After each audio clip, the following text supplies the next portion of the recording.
Hello again, this is Hunts from Adventure Drives, and we're now in the Class A cruising RV for, we're going to show you how to do the slide outs. If you pan around here, you can see the slide out is now in, and this is in travel position. And now what I'm going to show you is the method in order to get the slide out to go back out again. There's a little cheat sheet here on board, but the video is probably a clearer way for you to understand how this works.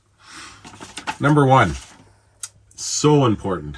If you turn around over here, I'm going to show you that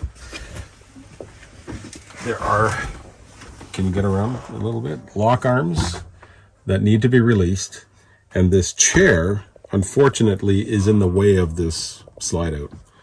That makes it very, very dangerous to open the slide out without moving this chair first.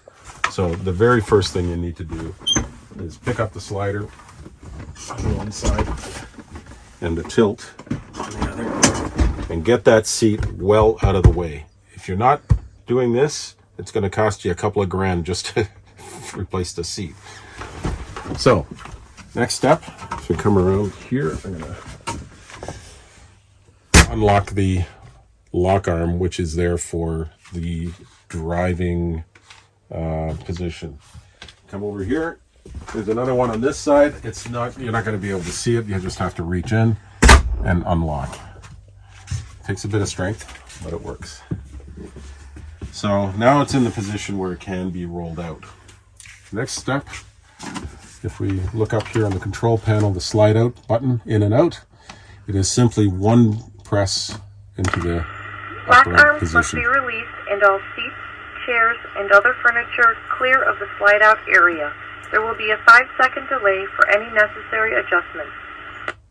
This gives you an opportunity now to go, oh, I forgot something, and you can quickly push the button again, and that returns, it completely stops the process.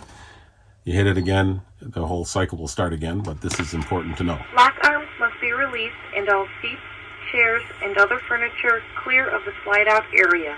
There will be a 5-second delay for any necessary adjustments. And then it comes back in, you'll see. And away she goes.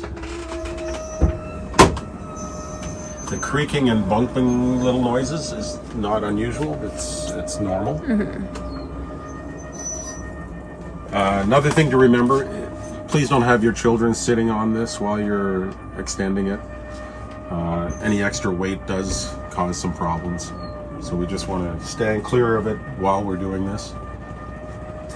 Takes a couple minutes, and as you can see, it expands the house wonderfully. Creates a lot of living space, and you can see here why we had to move the chair. Very, very important. I can't stress it enough.